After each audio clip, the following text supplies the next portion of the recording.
Lunari meticulously recorded atmospheric readings in her data pad as she moved through the iridescent foliage of Zerath 9. The violet mist that perpetually hung in the air clung to her sleek environmental suit, designed to conform perfectly to her slender, angular form. Like all members of the Astrian species, Lunari's physiology was a testament to evolutionary perfection, tall, lithe, with symmetrical features and skin that shifted between pale blue and silver depending on the light. "You look like you're having the time of your life out here," called a voice that disrupted her concentration. Lunari didn't look up. "Technician Mark, your observation is irrelevant to our mission parameters." Mark Bennett approached through the undergrowth, his broad shoulders and muscular frame representing everything the Astrians had evolved beyond: unnecessary physical variance, inefficient musculature, and worst of all, unpredictable emotional responses. The humans were a scientific curiosity at best, an evolutionary setback at worst. "Just making conversation. 3 weeks on this rock and you've cataloged every leaf but haven't stopped to enjoy any of it." Mark adjusted his equipment pack, grinning in that disorderly way humans did, revealing uneven teeth and causing unnecessary facial contortions. "Enjoyment is subjective and non-essential," Lunari replied, finally turning her large, pupil-less silver eyes toward him. "The Interspecies Research Coalition requires data, not enjoyment." Mark laughed, another emotional outburst. "And that's why your people sent just one biologist instead of a full team, because this mission is so important." Lunari stiffened. The human had inadvertently touched on a sensitive topic. Her assignment to this remote outpost was not prestigious. It was corrective, a chance to demonstrate her commitment to Astrian protocols after questioning certain research directives. Redemption through service. "I am sufficient for the task," she stated, resuming her scanning of a particularly vibrant cluster of flora. Sure, just saying you could." Mark stopped mid-sentence, eyes widening. "Don't move." Lunari froze, years of field training kicking in. Threat assessment. "There's one of those fuzzy flying things on your shoulder, the ones we haven't classified yet." Before Lunari could respond, the creature, a small, luminous ball of fine tendrils, pulsed with light. She felt a sharp prick on her neck, followed immediately by a tingling sensation. "It appears to have injected something," she reported clinically, even as Mark rushed forward. With swift, practiced movements, she extracted a sample collection tube from her belt and captured the retreating insect. "Fascinating. This could be a defensive mechanism or perhaps—" "Are you kidding me right now?" Mark interrupted, his face displaying what Lunari recognized as human concern. "You just got stung by an alien bug and you're collecting it. We need to get you back to the medical bay." "Unnecessary," Lunari dismissed, though the tingling was spreading curiously across her shoulders. "Astrian physiology is highly resistant to foreign contaminants. This presents an excellent opportunity to study the organism's venom delivery system." Mark ran a hand through his dark hair in apparent frustration. "Protocol says any unknown biological contact requires immediate examination." Lunari hesitated. He was technically correct. Protocol was protocol even on this remote outpost, and protocols were everything to an Astrian. "Very well," she conceded, secretly noting that the tingling sensation was intensifying into something almost pleasant. "But I will take the specimen with us for analysis." As they made their way back toward the research station, Lunari noticed an unusual warmth spreading through her typically temperature-regulated body. Something about the venom was different, challenging her biological equilibrium in ways that both concerned and, strangely, intrigued her. She caught Mark watching her with a mixture of worry and curiosity. For the first time, she found herself acutely aware of his gaze, and even more disturbingly, she found herself caring what he might be thinking. Protocol had no provision for such awareness. This would require thorough documentation. "Your vital signs remain within acceptable parameters," Dr. Vexa announced, her fingers gliding over the medical scanner. As the only other Astrian at the outpost, Vexa represented the comforting familiarity of home, tall, slender, with the same uniform physiology that marked their evolved species. "The tingling persists," Lunari reported matter-of-factly, seated on the examination table. "It has spread from the injection site to my thoracic region." Mark leaned against the doorframe, arms crossed. "So she's okay." Dr. Vexa barely acknowledged the human. "The venom appears to be non-toxic. I recommend observation for 24 hours, but there is no cause for alarm." "See, told you I was fine," Lunari said, standing up with her characteristic rigid posture. "I should return to cataloging today's specimens." As she moved toward the door, a wave of dizziness struck her. Mark stepped forward quickly, catching her elbow to steady her. The contact sent an unusual sensation racing across her skin, not unpleasant but deeply unsettling. Perhaps rest would be advisable, Dr. Vexa suggested, a slight furrow appearing on her otherwise smooth forehead, the maximum expression of concern for an Astrian. I'll walk you to your quarters, Mark offered, his hand still supporting her arm. Lunari wanted to refuse. Physical contact between different species was unnecessary and inefficient, but found herself nodding instead. More disturbing was her awareness of the warmth of his hand through her suit material. Thank you, she said, the words feeling foreign in her mouth. By morning, Lunari knew something was terribly wrong. Her uniform, perfectly tailored to her precise measurements, felt constricting around her chest and hips. The mirror confirmed what she already feared: her body was changing. Her normally stick-straight figure now displayed subtle curves. Her hips had widened almost imperceptibly, her chest had developed a slight fullness, and her facial features seemed somehow softer. This is impossible, she whispered, running hands over the unfamiliar contours. Astrians had evolved beyond such primitive physical differentiation centuries ago. Secondary sexual characteristics were considered vestigial evolutionary baggage, a mark of primitive species like humans who still relied on physical attraction for mate selection. A chime at her door startled her from her horrified examination. Lunari, the team meeting starts in 10 minutes, Mark's voice called through the communication system. I will not be attending, she managed to reply, her voice uncharacteristically unsteady. A pause. Are you okay? Do you need Dr. Vexa? No, the response came too quickly, too emotionally. Lunari took a deep breath, regaining her composure. No, I simply require additional rest. She couldn't let anyone see her like this, especially not Vexa. Physical deviation was more than embarrassing. It was a direct violation of Astrian biological protocols. Such unexplained variants could result in quarantine or even recall from the mission. I'll bring you some food later then, Mark said before his footsteps retreated down the corridor.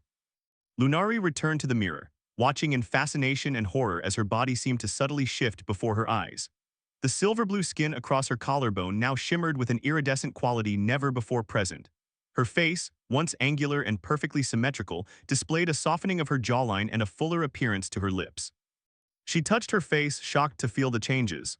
More shocking still was the unwelcome thought that crossed her mind: would Mark find these changes appealing? The very idea was heretical. Astrians did not concern themselves with physical appeal, especially not to other species.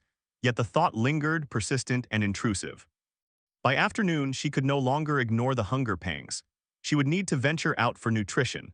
Selecting her loosest uniform and lab coat, she carefully arranged the fabric to conceal the changes as much as possible.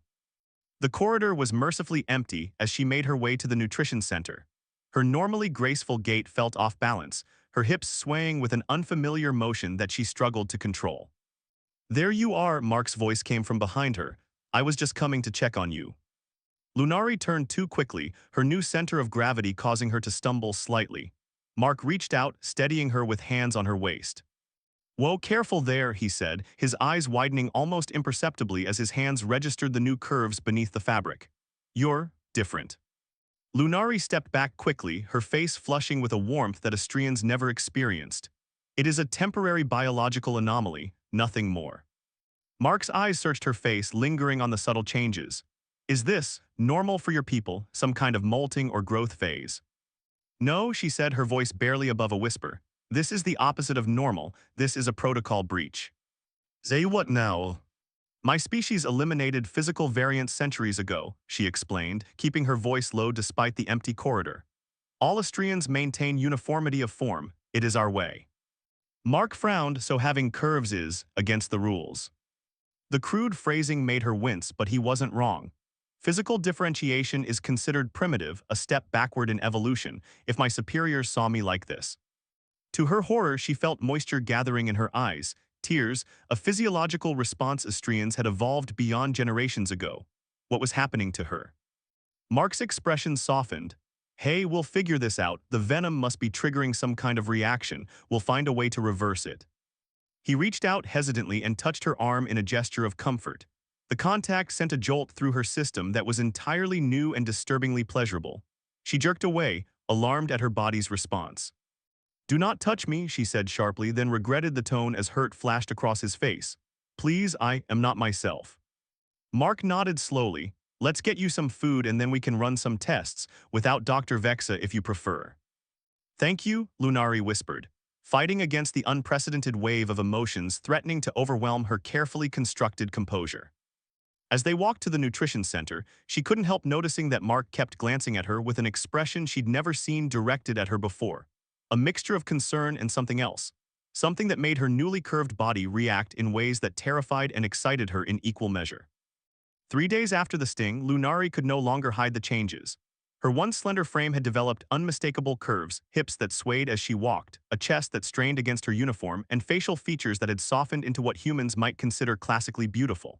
More disturbing than the physical changes were the emotional ones, waves of feelings she had no framework to process. The molecular structure of the venom is unlike anything in our database, Mark said, studying the holographic display of the insect's chemical composition. They had converted Lunari's quarters into an impromptu private lab to keep her condition secret from the rest of the crew, especially Dr. Vexa. Lunari paced the small room, acutely aware of how her body moved differently now. There must be something in my physiological makeup that's reacting with the venom. Maybe, Mark hesitated, but the changes seem to accelerate when you're emotional. Astrians do not experience emotions, she snapped, then immediately contradicted her statement by slamming her hand against the wall in frustration. The impact sent a crack splintering through the composite material. They both stared at the damage in shock. You're stronger too, Mark observed quietly. Lunari sank onto her bed, examining her hand with scientific detachment despite the turmoil inside. This is impossible. My people bred out physical differentiation and emotional responses centuries ago. We considered them evolutionary weaknesses. Mark sat beside her, careful to maintain distance. Maybe they weren't bred out, maybe they were just suppressed. She looked at him sharply. What do you mean? Well, evolution doesn't usually eliminate traits completely. Maybe these characteristics have been dormant in your species all along, and something in the venom is reactivating them.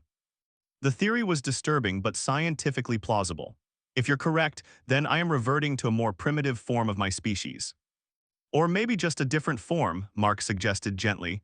Different doesn't always mean worse. Their eyes met, and Lunari felt an unfamiliar heat rising to her cheeks. She turned away quickly, but not before noticing the subtle changes in Mark's breathing and pupil dilation as he looked at her. These human indicators of attraction were clear even to her logical mind. More alarming was her body's response. A fluttering sensation in her abdomen, increased heart rate, and a strange longing for physical proximity. Commander Threll is requesting a progress report, she said, changing the subject abruptly. If I don't provide one soon, he will involve the Astrian Science Council. Mark's expression darkened. What would they do if they knew about your condition? Lunari's new curves seemed to feel heavier at the thought. Involuntary quarantine at minimum, possibly permanent isolation for study. She wrapped her arms around herself. My people fear physical variance above all else. It represents chaos in our carefully ordered evolution. That's barbaric, Mark said, anger flashing in his eyes. It is our way, she responded, though the defense felt hollow now. Physical uniformity is how we identify as Astrian. These changes make me. She struggled to find the words. Make you what? Mark prompted softly. Alien, she whispered, even to myself. An unexpected alert from the communication system interrupted the moment. Technician Bennett and biologist Lunari report to the main lab immediately. Commander Threll's voice was crisp and commanding. We have a situation. Mark shot her a concerned look. You don't have to go. Lunari stood, smoothing down her oversized lab coat. If I don't appear, it will raise more questions. She squared her shoulders with determination. I will simply minimize interaction and maintain distance. As they walked through the corridors, Lunari felt Mark's protective presence beside her. The sensation of having someone concerned for her welfare, not just her scientific contributions, was novel and strangely comforting. The main lab door slid open to reveal the entire research team gathered around a central display. Commander Threll, a weathered human with calculating eyes, looked up as they entered. About time, we've detected a massive bloom of those flying insects that stung you, biologist Lunari. They're multiplying exponentially in the western sector. All eyes turned to her, including Dr. Vex's. The Astrian physician's expression shifted from professional interest to shock as she took in Lunari's altered appearance, even partially concealed by the lab coat. What has happened to you? Dr. Vexa asked, her typically modulated voice rising slightly. The room fell silent. Lunari felt her new pulse pounding in her ears as everyone stared at her changed form. The human crew members merely looked curious, but Dr. Vex's expression held something worse, scientific horror. I appear to be experiencing a reaction to the insect venom, Lunari stated as clinically as possible. Technician Bennett has been assisting me in studying the effects. Dr. Vexa approached slowly, scanner already in hand. This is a severe protocol violation. You should have reported these physiological changes immediately. The scanner hummed as it passed over Lunari's body. These readings, this is impossible. What's the problem? Commander Threll demanded. So she's got curves now, half my crew has curves. Astrians do not have curves, Commander, Dr. Vexa replied coldly. This physical differentiation represents a fundamental regression in our evolutionary progression. Such a condition is considered a biological contaminant under Interspecies Health Regulation 5.7. Mark stepped forward. She's not contaminated, she's just different. Difference is contamination by definition, Dr. Vexa stated, turning to Commander Threll. I recommend immediate quarantine and notification of the Astrian Council. Lunari felt something new rising within her, not just fear or anger but indignation. I am still capable of performing my duties, Doctor. These physical changes have not affected my cognitive abilities. That remains to be determined, Dr. Vexa replied.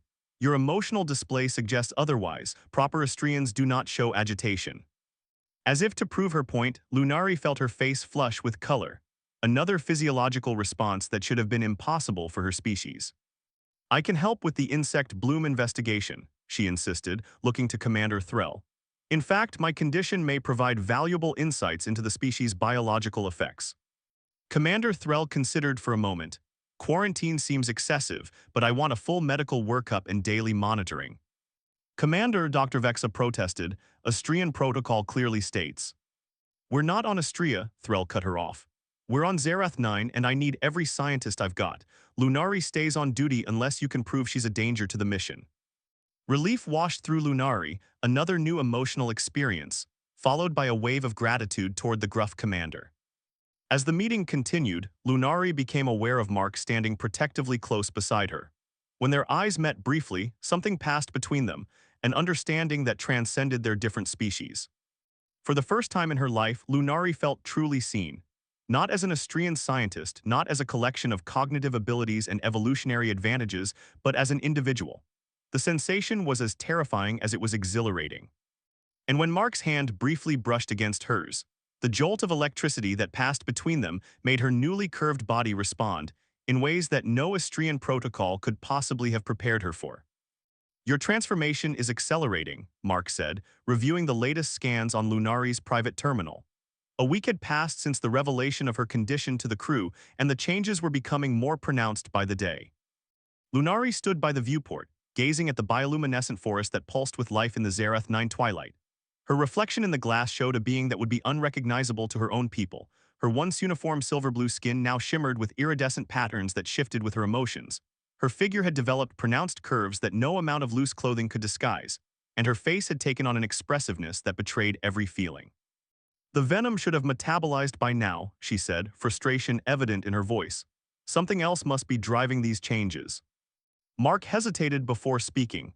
I've been reviewing the data and I've noticed something interesting. The rate of transformation spikes during certain activities.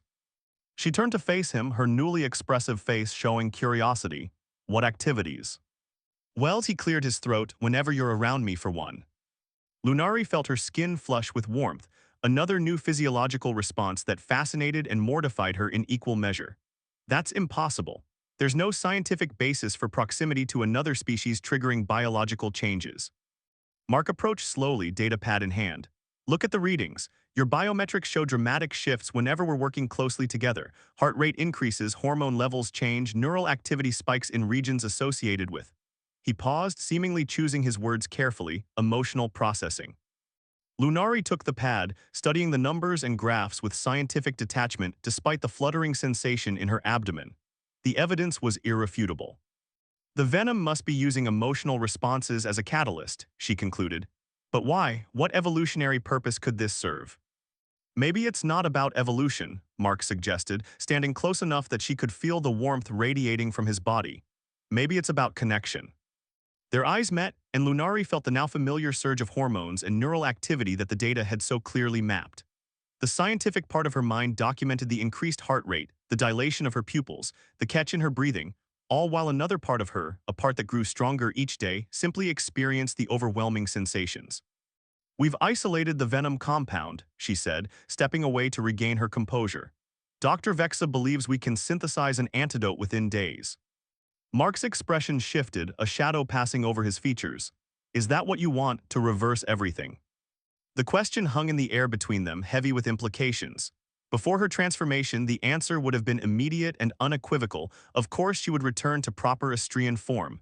But now, "I don't know," she admitted, the words themselves a breach of protocol. Astrians always knew. Certainty was fundamental to their worldview. "The insect bloom continues to spread," she continued, changing the subject. "We need to understand why they're multiplying so rapidly." Mark allowed the diversion, though his eyes held questions he didn't voice. "Commander Threll wants us to investigate a new cluster that's appeared near the electromagnetic fields in the southern quadrant." Us together, the prospect both alarmed and excited her. "You're still our best biologist, curves or no curves," Mark said with a smile that sent another wave of pleasant sensations through her body. "Besides, I think Threll is getting tired of Dr. Vex's constant demands to put you in quarantine." The expedition to the southern quadrant required an overnight stay.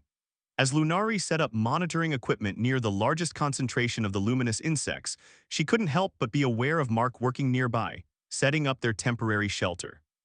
"They seem drawn to the electromagnetic currents," she observed, focusing on her scanner to avoid dwelling on their isolation together. "Perhaps the fields stimulate their reproductive cycle." "Speaking of stimulation," Mark said, approaching with readings of his own, "I've been monitoring your biochemistry. The changes intensify when you're in proximity to these electromagnetic fields." Lunari looked up sharply. "That would explain the accelerated transformation since we arrived in this sector." She studied her own hands, noticing how the iridescent patterns had brightened since their arrival. The insects must have evolved to harness these energy patterns. "And they're somehow transferring that ability to you through the venom," Mark concluded. "But that doesn't explain why your emotional responses act as a catalyst." Night fell on Zerath 9, bringing with it a spectacular display as the insects began to pulse with synchronized light patterns. Inside their shelter, Lunari and Mark reviewed their findings by the glow of portable lights. "It's beautiful," Lunari said softly, watching through the transparent portion of their shelter as thousands of the creatures performed their luminous dance. "There's a pattern to their movements, a purpose." Mark was watching her rather than the insects. "They're communicating," he said, "maybe even connecting." "Connection," she repeated thoughtfully. "My people believed that eliminating physical differentiation would lead to greater unity. Without the distraction of individual appearance, we could focus on collective advancement." She looked down at her transformed body. "But I wonder now if we lost something vital in the process." "Like what?" Mark asked, his voice gentle in the dim light. "The capacity for genuine connection," she said, the realization forming as she spoke. "Not just intellectual alignment, but something deeper, something—" She struggled for the word. "Intimate," Mark suggested. The word sent a shiver through her that had nothing to do with the temperature. "Yes." Their eyes met in the soft glow, and Lunari felt that now familiar surge of sensation. But this time, she didn't fight it. Instead, she allowed herself to experience the fullness of the feeling, the rush of hormones and neural activity that her people had deemed unnecessary to evolution. Mark moved closer, slowly enough that she could have moved away if she wished. She didn't. "May I?" he asked softly, his hand hovering near her face. Instead of answering, she leaned into his touch, gasping softly as his fingers made contact with her cheek. The iridescent patterns on her skin brightened and swirled in response, creating waves of light that reflected in his amazed eyes. "You're luminous," he whispered. Outside, the insect's light display intensified, as if responding to her own internal glow. "The venom isn't just changing me," Lunari realized, her scientific mind still working despite the overwhelming sensations. "It's awakening something that was always there, something my species tried to evolve beyond." "And is that so terrible?" Mark asked, his thumb gently stroking her cheek in a way that sent pleasurable ripples through her entire body. "It violates everything I was taught," she whispered, "every protocol, every principle." His face was now inches from hers. Some protocols deserve to be broken. When their lips met, the surge of sensation was so intense that Lunari's skin lit up the entire shelter with iridescent patterns. Outside, the insects responded with a synchronized flash that illuminated the night like daylight. The kiss deepened, and Lunari felt herself surrendering to sensations her species had denied for generations.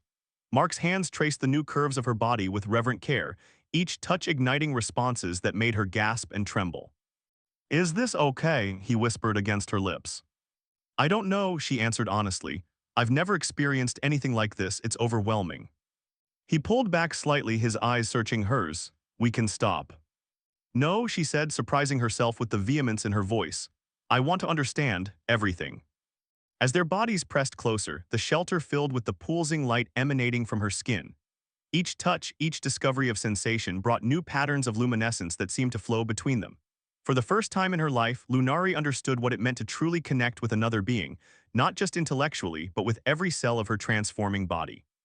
Outside, the insects continued their dance, their lights pulsing in perfect synchronicity with the glowing patterns on her skin, as if they recognized her as one of their own. Not a separate species, but a being who had finally discovered the same fundamental truth that guided their existence.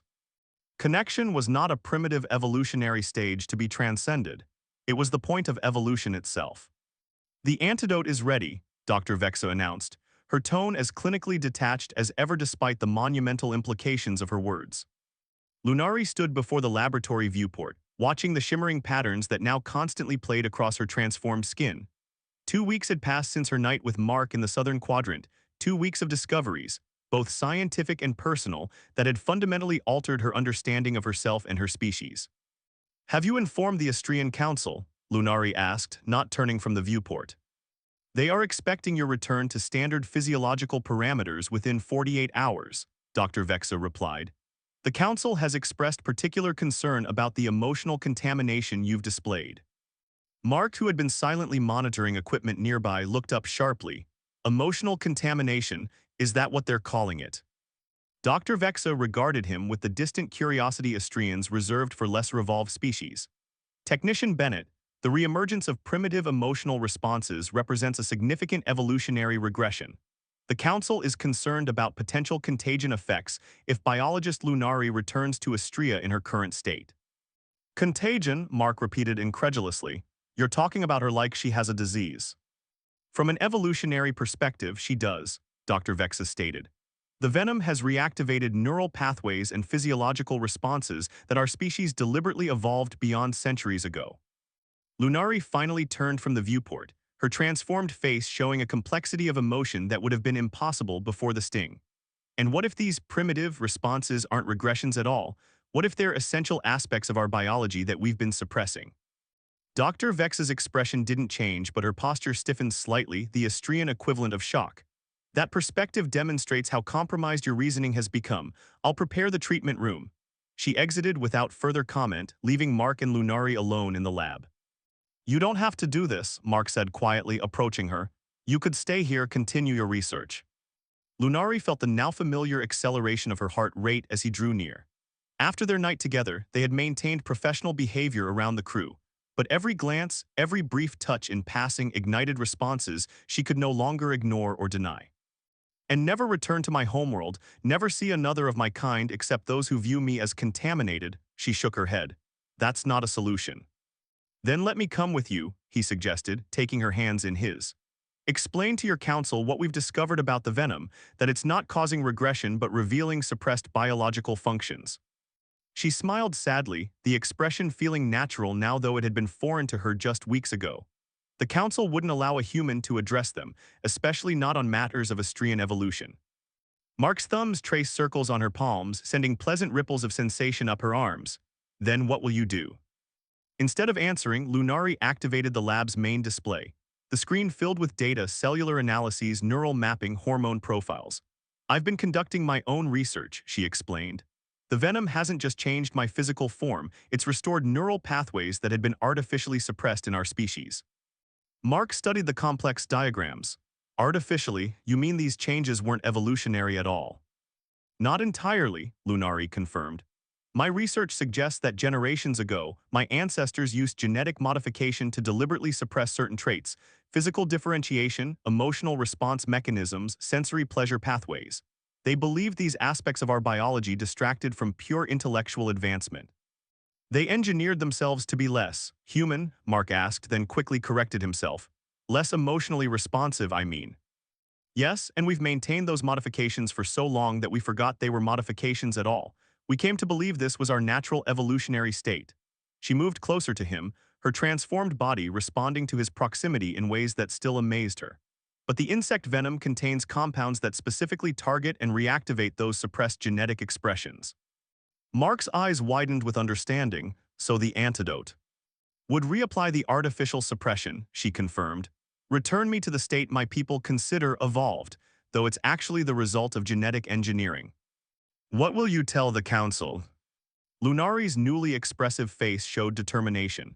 The truth, with evidence they cannot ignore. This isn't about my personal transformation, it's about fundamental misunderstandings that have shaped our entire civilization. The treatment room was sterile and white, designed for maximum efficiency without aesthetic consideration, perfectly Austrian in its form-follows-function design. The antidote, a luminous blue liquid, waited in an injection mechanism beside the examination table. Dr. Vexa made final adjustments to the equipment as Lunari entered, followed by Commander Threll and Mark. The procedure should reverse all physiological changes within hours, Dr. Vexa explained. Neural recalibration may take longer, but emotional regulation should begin immediately. Commander Threll cleared his throat. For the record, I still think this is unnecessary. Biologist Lunari has performed her duties admirably despite her condition. Thank you, Commander, Lunari said, the gratitude in her voice something her pre-transformation self would never have expressed. But I've made my decision. She approached the examination table but didn't lie down. Instead, she activated her personal data pad and transferred files to the main medical display. Before we proceed, I need to share my research findings, she announced, bringing up the genetic analyses she had compiled. The transformation I've undergone isn't evolutionary regression, it's the reactivation of deliberately suppressed genetic expressions that are natural to our species. Dr. Vexa stared at the data, her scientific training temporarily overriding her cultural conditioning. These suppression markers, they're artificial. Yes, Lunari confirmed. Our ancestors engineered our current physiological state.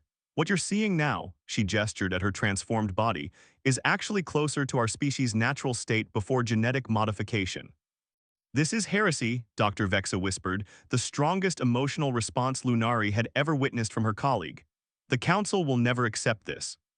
They must, Lunari insisted, because I'm not taking the antidote. The room fell silent. I'm returning to Astria as I am, she continued, her voice steady despite the enormity of her decision. I will present my findings to the council and argue for a reevaluation of our understanding of our own evolution. Dr. Vexa shook her head. They will quarantine you, study you like a specimen, you'll never be accepted. Perhaps not immediately, Lunari acknowledged. But the evidence is irrefutable, and I suspect I won't be alone for long. There must be others who have questioned our artificial uniformity. Mark stood nearby, his presence a silent support. Their eyes met briefly, communicating volumes without words, another ability she had gained through her transformation. What about your position here? Commander Threll asked pragmatically. The Astrian Council could recall you. They could, Lunari agreed. And if they do, I will accept that consequence. But I'm hoping they'll recognize the scientific importance of monitoring my condition in this environment, especially given the ongoing insect bloom. She turned to Mark, allowing herself to fully express the depth of emotion she now felt for him. And there are certain aspects of my research that require continued collaboration. The corner of his mouth lifted in the beginning of a smile. I'm happy to collaborate as long as necessary, biologist Lunari. Dr. Vexa watched this exchange with scientific curiosity rather than her previous horror, the first sign that perhaps even the most rigid Astrian perspective could evolve. I will document your decision for the council, she said finally, though I cannot endorse it. I understand, Lunari replied. I'm not asking you to endorse it, only to consider the evidence with an open scientific mind. As Dr. Vexa packed away the unused antidote, Lunari felt a strange sense of peace settle over her. The path ahead would be difficult, challenging centuries of Astrian belief, facing potential rejection from her own people, navigating her evolving relationship with Mark. But for the first time, she was experiencing her life rather than merely observing it. Later, as she and Mark stood on the observation deck watching the setting sun turn Zerath 9's atmosphere into a canvas of purple and gold, she allowed herself to fully embrace the sensory pleasure of the moment. The colors more vibrant to her enhanced perception, the warmth of Mark's body beside hers, the complex emotions swirling through her transformed consciousness. "No regrets?" he asked quietly, his hand finding hers. "About breaking protocol," she smiled, the expression now feeling as natural as breathing. "Protocol exists to serve evolution, not to constrain it. If the evidence suggests the protocol is flawed, then protocol needs rewriting," he finished, drawing her closer. As their lips met in a kiss that sent cascades of iridescent light flowing across her skin, Lunari knew with both scientific certainty and emotional conviction that she had made the right choice. Evolution wasn't a linear path toward some predetermined ideal. It was an ongoing exploration of possibility. And she was just beginning to explore.